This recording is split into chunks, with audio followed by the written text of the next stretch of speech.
سعد کے والدین ایک حادثے میں اسے دنیا کے رحم و کرم پر چھوڑ کر چلے گئے۔ ایسے میں اس کی کفالت کی ذمہ داری اس کے ماموں نے لے لی۔ ان کے اپنے 5 بچے تھے جو اسکول میں پڑھتے تھے۔ سعد کو اس کے ماموں نے اپنے بچوں کے ساتھ اسکول میں داخل کروا دیا اور وہ اسکول جانے لگا، لیکن سعد کا شاید ابھی امتحان باقی تھا۔ اس کے ماموں صبح اچھے بھلے آفس گئے تھے، مگر گاڑی کے ایک حادثے میں ان کا انتقال ہو گیا اور شام کو ان کی لاش گھر آ گئی۔ گویا قیامت تھی جس نے ان کے گھر کا رخ کیا تھا۔ سوئم کے بعد ممانی نے سعد کو یہ کہہ کر گھر سے نکال دیا کہ کمانے والا نہیں ہے، میں تمہیں کہاں سے کھلاؤں۔ وہ بے یار و مددگار سڑکوں پر گھومنے لگا، کیونکہ اس کے پاس نہ ہی چھت تھی اور نہ ہی پیٹ میں روٹی۔ آج دوسرا دن تھا کہ سعد بھوکا تھا۔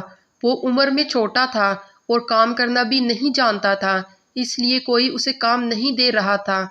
اس نے کئی لوگوں کے آگے دست سوال دراز کیا، مگر کسی نے اس کی فریاد پر توجہ نہ دی۔ کسی نے جھڑکا تو کوئی خاموش رہا۔ بے اختیار اس کی آنکھوں میں آنسو آ گئے۔ وہ سوچنے لگا کہ اب کیا کروں، کہاں جاؤں۔ اس نے مسجد کے نل سے پانی پیا اور نامعلوم منزل کی طرف چل پڑا۔ اچانک اس کی نظر ایک گاڑی کی طرف پڑی جو کھانا تقسیم کر رہی تھی۔ اس کی آنکھوں میں چمک بھر گئی اور وہ گاڑی کی جانب لپکا، مگر رش بہت زیادہ تھا۔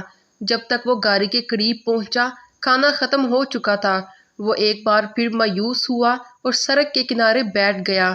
کچھ دیر بعد اس کے کانوں میں آواز آنے لگی، جیسے کوئی تقریر کر رہا ہو۔ وہ آواز کی سمت چلنے لگا۔ قریب جا کر دیکھا تو شہر کی معتبر شخصیات بچوں کے عالمی دن پر تقریر کر رہی تھیں۔ سعد بھی ان کی باتیں سننے لگا۔ تھوڑی دیر بعد وہاں کھانا کھلا اور لوگ کھانا کھانے لگے۔ سعد بھی آگے بڑھا کہ شاید مجھے بھی کچھ کھانے کو مل جائے۔ گارڈ کی نظر اس پر پڑی اور اس نے سعد کو اندر جانے سے روک دیا۔ سعد اس کی منت کرنے لگا کہ میں 2 دن سے بھوکا ہوں، کچھ کھانے کو دو، مگر اس نے سعد کی بات پر توجہ نہ دی اور اسے دھکے دینے لگا۔ سعد سوچنے لگا کہ اس قدر ظالم لوگ ہیں، صرف زبانی باتیں کرتے ہیں، عمل کچھ بھی نہیں۔ جس معاشرے میں ایسے بے حس لوگ ہوں، اس کا خدا ہی حافظ ہے۔ یہی کچھ سوچتا ہوا وہ آگے چل پڑا۔ بھوک سے برا حال تھا۔ اس نے دیکھا کہ ایک آدمی کچرا کنڈی پر کچھ پھینک رہا ہے۔ وہ ایک طرف ہو کر اس کے جانے کا انتظار کرنے لگا۔ اس کے جاتے ہی وہ اس جانب لپکا اور کچھ تلاش کرنے لگا۔ اس کے ہاتھ ایک شاپر لگا۔ سعد جلدی سے شاپر لے کر چل پڑا، مبادا کوئی اور نہ چھین لے۔ جب سعد نے اس شاپر کو کھولا تو اس میں روٹی اور ڈبل روٹی کے چند ٹکڑے تھے۔ ان چیزوں کو دیکھ کر سعد کی بھوک چمک اٹھی۔ ابھی وہ اسے کھانے ہی والا تھا کہ اچانک کہیں سے ایک کتا آیا۔ وہ اس کے پاس آ کر بھونکنے لگا۔ وہ بھوکا تھا۔ اسے شاید اس بات کا احساس ہو گیا تھا کہ سعد کے پاس کچھ ہے۔ پہلے سعد نے سوچا کہ ایک ٹکڑا اسے دے دوں، پھر اس نے اپنا ارادہ بدل دیا۔ شاید اس نے سعد کے طرز عمل کو بھانپ لیا، اس لیے وہ شاپر کی جانب لپکا تاکہ اسے سعد سے چھین سکے۔